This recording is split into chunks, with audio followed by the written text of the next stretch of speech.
8वें वेतन आयोग की सरकार द्वारा घोषणा की जा चुकी है। अब 8वें वेतन में हम देखें कि जो सैलरी है वो कर्मचारियों की कितनी उसमें वृद्धि हो सकती है।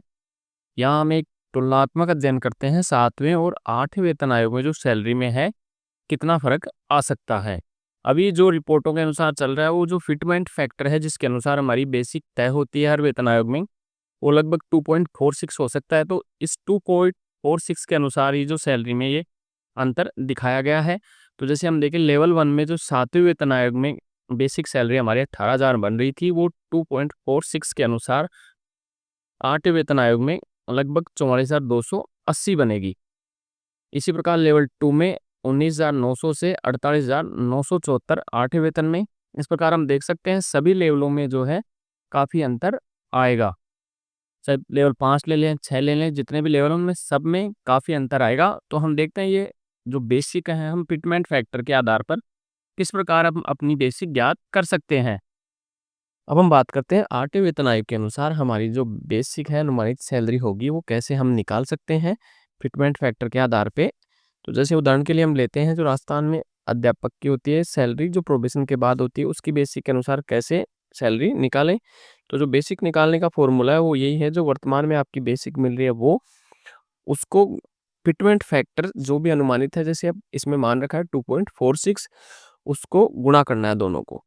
जैसे हम देखें तृतीय श्रेणी शिक्षक की जो बेसिक होती है शुरू में वो 33,800 है और 8वें वेतन आयोग के अनुसार जो अनुमानित फिटमेंट फैक्टर है अभी रिपोर्ट के आधार पर वो 2.46 है।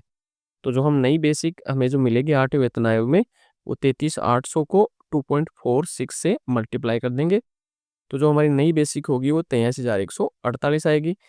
डीए नया वेतन आयोग लागू होने के बाद मर्ज होने के बाद दोबारा जीरो से शुरू होता है, इसलिए डीए कुछ होगा नहीं और एचआरए जो है हम 10% मानते हैं तो 8,314 एचआरए हो जाएगा। अब जो टोटल सैलरी होगी वो हमारी 83,148 बेसिक प्लस एचआरए दोनों को जोड़ने पे जो हमें मिलेगी वो 91,462। अब इसकी हम तुलना करते हैं जो हमें वर्तमान में सैलरी मिल रही है 7वें आयोग के अनुसार। अब हम देखें वर्तमान सैलरी 7वें पे कमीशन के अनुसार उसी ग्रेड 3 टीचर की, तो जो बेसिक है 33,800, उसका जो डीए है 55% के हिसाब से 18,590 और जो एचआरए होगा 10% के हिसाब से वो 3,380 रुपये। अब इन तीनों का हम योग करेंगे तो जो टोटल सैलरी आएगी 7वें पे कमीशन के अनुसार वो 55,770 और वहीं 8वें वेतन आयोग की जो टोटल सैलरी आई थी वो थी हमारी 91,462। तो दोनों में जो डिफरेंस होगा वो 35,692 रुपये का होगा। इस प्रकार आप किसी भी पद में हो और किसी भी विभाग में हो, आपकी जो वर्तमान बेसिक है उसको फिटमेंट फैक्टर जो अनुमानित है 2.46 से मल्टीप्लाई करके आपकी बेसिक आ जाएगी और उसमें आप जो आपका एचआरए जो भी मिल रहा है 10, 20 या 30% उसको उसमें जोड़ के आप अपनी टोटल सैलरी 8वें वेतन आयोग की इससे निकाल सकते हैं।